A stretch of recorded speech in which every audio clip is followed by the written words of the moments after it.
What's up, Islanders? This is Bombo, and I'm bringing you my week 4 must starts and who needs to sit their ass down. I'm going to start at the quarterback position. At the quarterback position for our must starts, I'm going Joe Burrow versus the Titans. Titans have a great run defense, but they're really suspect through the air. I got Joe Burrow get right game coming in week 4. I think that he's going to be healthier. They're limiting what he does in practice. They're letting that calf heal up. From what I'm hearing, there's no setbacks. Came out of last week's game against the Rams pretty okay. If Joe Burrow is a fraction of what we want Joe Burrow to be, he should torch the Titans. That also means T. Higgins and Jamar Chase are must starts. These are guys that shouldn't be leaving your lineup anyway. Unless King tells you to take them out, then you take them out. But for now, fire up everything about the Bengals passing game against the Titans.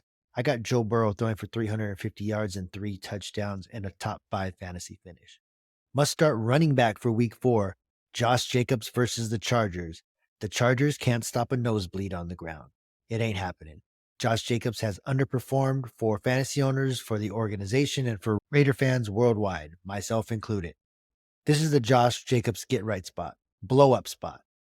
Chargers run defense is atrocious year in, year out. It's a rivalry game. Last year, Jacobs started off slow, ended up being the league rushing leader. I think he's going to follow the same path this year. This is where he turns it around. Knock on wood, if you hear me. Raider fans, I have Josh Jacobs going for 120 total yards, 2 touchdowns. At the receiver position, week 4 must start. Calvin Ridley versus the Falcons. The Calvin Ridley revenge game. It writes itself. He was traded for a pizza to the Jags. They gave up on him. You could make the argument that Atlanta had all they could with Calvin and just decided that it was not worth the headache and shipped him off. The thing is, Calvin really remembers it. All athletes want to torch their former teams. He's been underperforming so far, as the whole Jags offense has. And I think this is where Trevor Lawrence is going to over target Calvin Ridley. That coaching staff is going to make sure Calvin Ridley puts it on his former team. I think he's going to put it on for the Jags. I think he's going to torch the Falcons in what I see as a potential shootout. Give me Calvin Ridley going for 8 catches, 110 yards, and at least 1 touchdown. Rounding out my must starts at tight end, give me Luke Musgrave versus the Lions. This is what I'm thinking. The Packers are finally going to put on the field their full array of offensive firepower. Christian Watson, Romeo Doubs, Aaron Jones, and Luke Musgrave. I know that Dobbs had a good game last week. Jaden Reed has had a good game with Christian Watson out. Christian Watson is back in the lineup. He's going to be playing on Thursday, and he's going to demand that attention from the Lions' very suspect secondary. I think they're going to double Christian Watson, and that's going to leave somebody else that needs to eat. And if you've been paying attention to the Packers games, it's Luke Musgrave that they're sending on those premium routes that lead to really high quality fantasy touches. I think Luke Musgrave is the secret weapon because he's unaccounted for, hardly any film on him, and he's going to burn any Detroit linebacker. He's going to find soft spots in that zone, and he can take it over the top. Luke Musgrave in week 1 dropped 2 potential 60-yard touchdowns. One was he was overthrown because he tripped over his own foot on his break, and one he got, and then the turf monster got him, and he just fell. So he has the opportunities. He runs the premium routes. I think this is where Luke Musgrave puts himself on the map, similar to what Sam Laporta did last week. Give me Luke Musgrave, 5 catches, 75 yards, and a touchdown. And for the tight end position, that's pretty good. Now to my must sits, guys that need to sit their ass down. They don't need to be in your lineup this week. If you have better options, go with the better options. I'm going to start off with CJ Stroud versus Pittsburgh. I'm a big CJ Stroud guy. I like what Houston's doing. I think CJ Stroud has the potential, if not towards the end of this year, going into next year, to be an unquestioned fantasy starter. He has almost 1,000 yards, no picks in his first 3 games, throwing touchdowns in every game. He's a gunslinger. He has the green light. He has the keys. He has the faith of the organization to go out there and get it done. They got to see what they have. But this week they go against the Pittsburgh Steelers. Pittsburgh Steelers pass rush is all world. Their secondary is here to hit. They're a little suspect at the linebacker position, but the Steelers have a good defense. One of the best defenses in the league. I think this is the game where CJ Stroud has at least one turnover, whether it be a pick or a fumble. He's got TJ Watt coming after him, and he has a nose for the ball. I think this brings CJ Stroud back down to earth, but in the end, it'll be a lesson learned and the growing pains that a rookie quarterback has to go through. I just don't like any rookie quarterback going against a top 5 defense. At the running back position, sit Breece Hall versus KC. Yeah, that's right. Breece Hall. You drafted him as a beast. You drafted him as an RB1. We all know the big play potential Breece Hall has.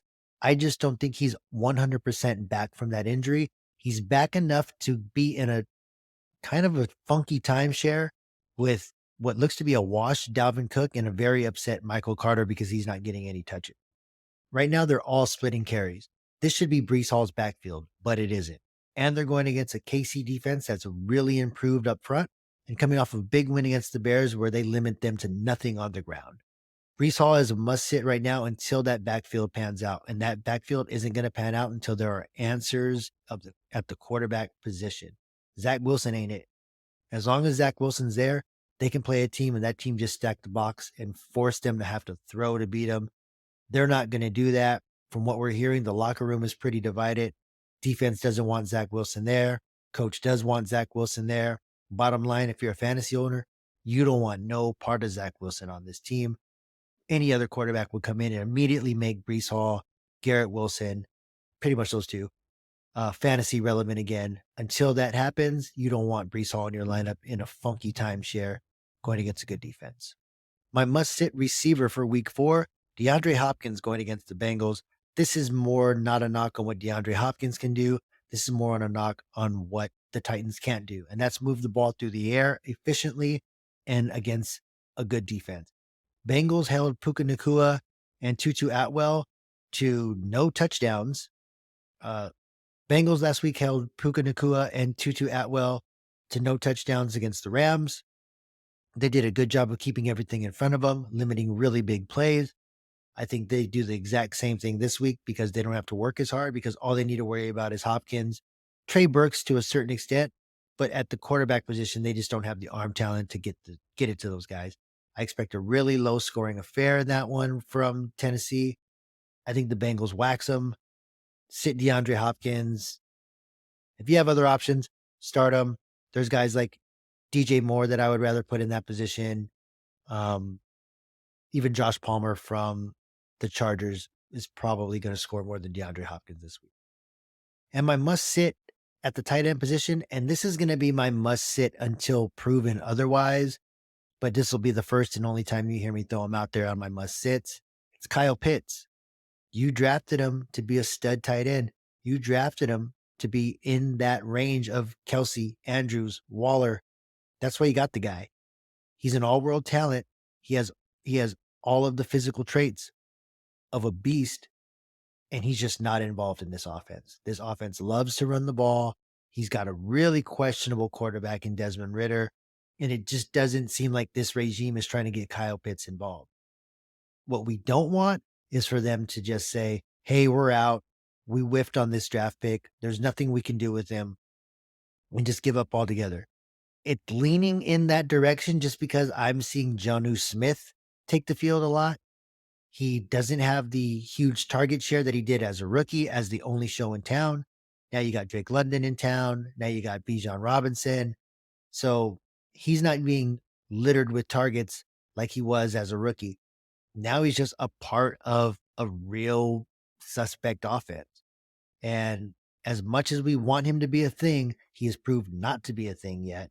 He's putting up numbers that Noah Fant is putting up.